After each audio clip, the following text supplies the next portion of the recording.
Hello. Let us assume that you've been asked to add some numbers from 1 to an arbitrary number n.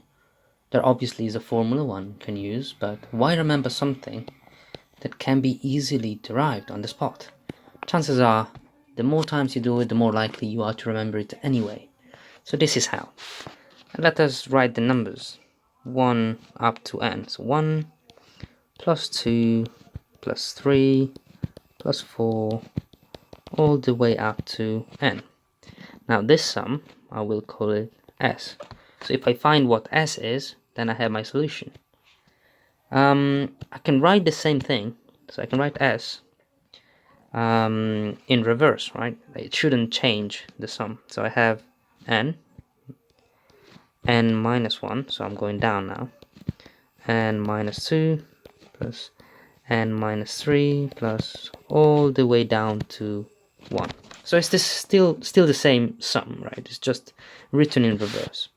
So what I can do here is add these two rows, right? So I have 2s here, so 2 times s, so I have 2 times the rows, and I'll add each element separately. So we have n plus 1 here, oops, plus all the terms in here, plus n minus 3 plus 4, which gives us n plus 1, n plus 1 here too, n plus 1 here as well, and n plus 1.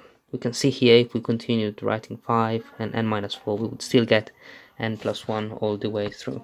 So the interesting bit is each of these are the same. And if all of them are the same, and there are how many of these? Exactly n of those. If there are n of those, then we can write these as n times n plus 1 is equal to 2s. But then we can rearrange this algebraically, and we can write this as s is equal to n plus 1 divided by 2. So this is how you find the sum of the numbers from 1 to n going up by 1, right? So going up by 1, I mean that the difference between each number is 1. So here you go 1 to 2, 2 to 3, 3 to 4. Now this is not to say that you cannot do the same with a series where the numbers go up by, say, 2 or 3. You just have to apply the same method here, but at the end you'll have a different number of terms of constants here.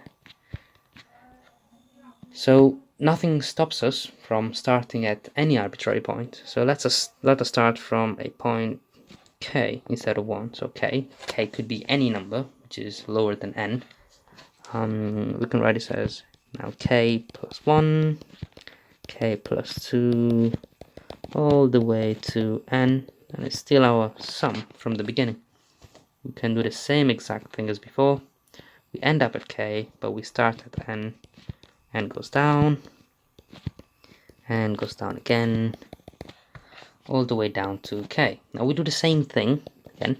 So we have 2s here, we add the two rows together, n plus k here, k plus 2, and n minus 2, you add them up and you get still n plus k. Same thing here, n plus k, and n plus k. By comparison, all the terms in here will also be n plus k. But how many terms are there actually?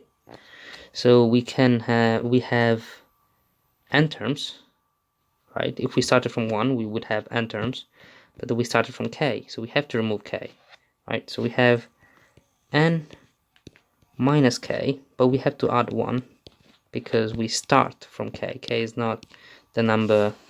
So when we had 1, we went up to n, we had n elements, but then there would be n minus 1 from the beginning, plus 1. That would be the total number of elements, which is still n. So therefore here, the same thing applies. If I can delete this stuff here. Yep. Same thing applies. So we have n minus k plus 1. Each term is now n plus k, and this is equal to 2s, right? And therefore, we have a universal formula that we can use, which is n minus k plus 1 n plus k. Now if you don't believe me, you can try with any two numbers and try to count how many terms there are. Now this is the formula that works for any number from k to n, again going up by 1. I'll leave you with a challenge. The challenge will be to find a similar formula, but where the numbers go up by 3 each time, right? So say you start at k, the next number will be k plus 3, k plus 6, up to n. So if you find a solution, then feel free to post it in. Why did I delete that? Feel free to post it in the comment section below. Comment below.